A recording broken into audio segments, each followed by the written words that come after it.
അസ്സലാമു അലൈക്കും വറഹ്മത്തുള്ളാഹി വബറകാതുഹു. ബിസ്മില്ലാ വൽഹംദുലില്ലാ വസ്സലാത്തു വസ്സലാമു അലാ അഷ്റഫി റസൂലില്ലാ വഅലാ ആലിഹി വസ്വഹ്ബിഹി അമ്മാ ബഅദ്.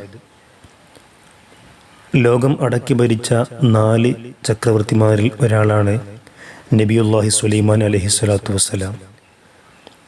ജിന്നുകൾ, പിശാചുക്കൾ, പക്ഷിമൃഗാദികൾ പോലും സുലൈമാൻ നബി അലൈഹിസ്സലാത്തു വസ്സലാമിൻ്റെ ഭരണത്തിന് കീഴിലായിരുന്നു. അല്ലാഹു സുബ്ഹാനഹു വ തആല ധാരാളം അനുഗ്രഹങ്ങൾ സുലൈമാൻ നബി അലൈഹിസ്സലാത്തു വസ്സലാമിന് നൽകിയിരുന്നു.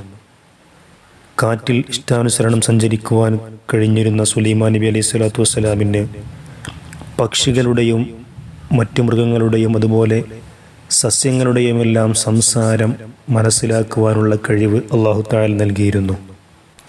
ദിനേന പല രൂപത്തിലും പല നിറത്തിലുമുള്ള ധാരാളം പക്ഷികളെ കാണുന്നവരാണ് നാം. അവയുടെ ശബ്ദവും ഏവർക്കും വളരെ കൗതുകമുള്ളതാണ്. എന്തായിരിക്കും അവ സംസാരിക്കുന്നത്? അവയുടെ സംസാരത്തിൻ്റെ അർത്ഥമെന്താണ്? ഏതാനും ചില പക്ഷികൾ സംസാരിച്ചപ്പോൾ സുലൈമാൻ നബി അലൈഹിസ്സലാത്തു വസ്സലാം കൂടെ ഉണ്ടായിരുന്നവരോട് ചോദിച്ചു, അവയെന്താണ് സംസാരിക്കുന്നതിന് എന്നത് നിങ്ങൾക്കറിയാമോ? ഇല്ല എന്ന് മറുപടി പറഞ്ഞപ്പോൾ അവയുടെ സംസാരം എന്താണെന്നും അതിൻ്റെ അർത്ഥമെന്താണെന്നും നബിയുല്ലാഹി സുലൈമാൻ നബി അലൈഹിസ്സലാത്തു വസ്സലാം പറഞ്ഞു കൊടുക്കുകയുണ്ടായി. അവയിൽ നിന്നും ഏതാനും ചില പക്ഷികളുടെ സംസാരം പരിചയപ്പെടുത്തുകയാണ് ഇവിടെ. അവയിൽ പലതിൻ്റെയും അർത്ഥം നമ്മെയേറെ ചിന്തിപ്പിക്കുന്നതും അതിലേറെ നമ്മെ അത്ഭുതപ്പെടുത്തുന്നതുമാണ്. പൊന്മാൻ അഥവാ മീൻകുത്തി എന്നറിയപ്പെടുന്ന പക്ഷി അത് പറയുന്നു, നിങ്ങൾ നന്മ ചെയ്യുക, അതിൻ്റെ പ്രതിഫലം നിങ്ങൾക്ക് ലഭിക്കുക തന്നെ ചെയ്യും. ഉയരത്തിൽ നിന്നും താഴെയുള്ള വെള്ളം കണ്ടെത്തുവാൻ പ്രത്യേക കഴിവുള്ള പക്ഷിയാണ് മരംകൊത്തി. അതുകൊണ്ട് തന്നെ സുലൈമാൻ നബി അലൈഹിസ്സലാത്തു വസ്സലാം തൻ്റെ യാത്രയിൽ വെള്ളം കണ്ടെത്തുവാൻ തുടങ്ങിയ ആവശ്യങ്ങൾക്കായി നിയോഗിച്ചിരുന്നത് മരംകൊത്തിയെയായിരുന്നു. മരംകൊത്തി പറയുന്നത് എന്താണെന്ന് നമുക്കൊന്ന് നോക്കാം. മറ്റുള്ളവർക്ക് കരുണ ചെയ്യാത്തവനോട് തിരിച്ചും കരുണ ചെയ്യപ്പെടുകയില്ല എന്നതാണ് മരംകൊത്തിയുടെ ഭാഷ്യം. ദിവസവും നാം ഏറ്റവും കൂടുതൽ കാണുന്നത് ഒരുപക്ഷെ കാക്കയായിരിക്കും. കാക്കയുടെ കരച്ചിലിൻ്റെ അർത്ഥം ഇതാണ്: ചുങ്കം പിരിക്കുന്നവർക്ക് അള്ളാഹുവിൻ്റെ ശാപമുണ്ടാവട്ടെ.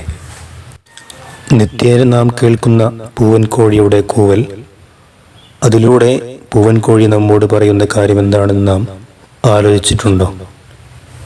അല്ലയോ അശ്രദ്ധയിൽ കഴിയുന്ന മനുഷ്യരെ, നിങ്ങൾ അള്ളാഹുവിനെ ഓർക്കുക എന്നാണ് പൂവൻ കോഴിയുടെ കൂവലിൻ്റെ അർത്ഥം. വാനമ്പാടി പക്ഷി പറയുന്നു, അള്ളാഹുവേ, നബി സല്ലല്ലാഹു അലൈഹി വസല്ലമ തങ്ങളുടെ കുടുംബത്തെ ദേഷ്യം വെക്കുന്നവരെ നീ ശപിക്കണമേ. ജനങ്ങളിൽ നിന്നും അകന്നു കഴിയുന്നതിലാണ് ആശ്വാസമുള്ളത്. ഇപ്രകാരം പറയുന്നത് ചെമ്പരുന്താണ്.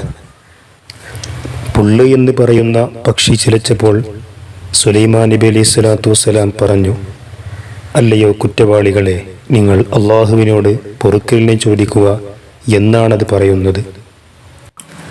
നാം സാധാരണ കാണാറുള്ളതും വളരെയേറെ ഭംഗിയുള്ളതും അതിലേറെ അത്യാകർഷകമായ ശബ്ദമുള്ളതുമായ പക്ഷിയാണ് മയിൽ. അത് നമ്മോട് സംസാരിക്കുന്നത് ഇപ്രകാരമാണ്: നിങ്ങൾ മറ്റുള്ളവരോട് പെരുമാറുന്നത് പോലെയാണ് തിരിച്ച് നിങ്ങളോടും പെരുമാറ്റമുണ്ടാവുക. ഈ പറഞ്ഞതിലെല്ലാം ചിന്തിക്കുന്നവർക്ക് വലിയ ദൃഷ്ടാന്തമുണ്ട്. അല്ലാഹു തആല അറിവനുസരിച്ച് പ്രവർത്തിക്കുവാനും അത് മറ്റുള്ളവരിലേക്ക് പകർന്നു നൽകുവാനും നമുക്കേവർക്കും തൗഫീഖ് ചെയ്യുമാറാവട്ടെ. അസ്സലാമു അലൈക്കും വറഹ്മത്തുള്ളാഹി വബറകാതുഹു.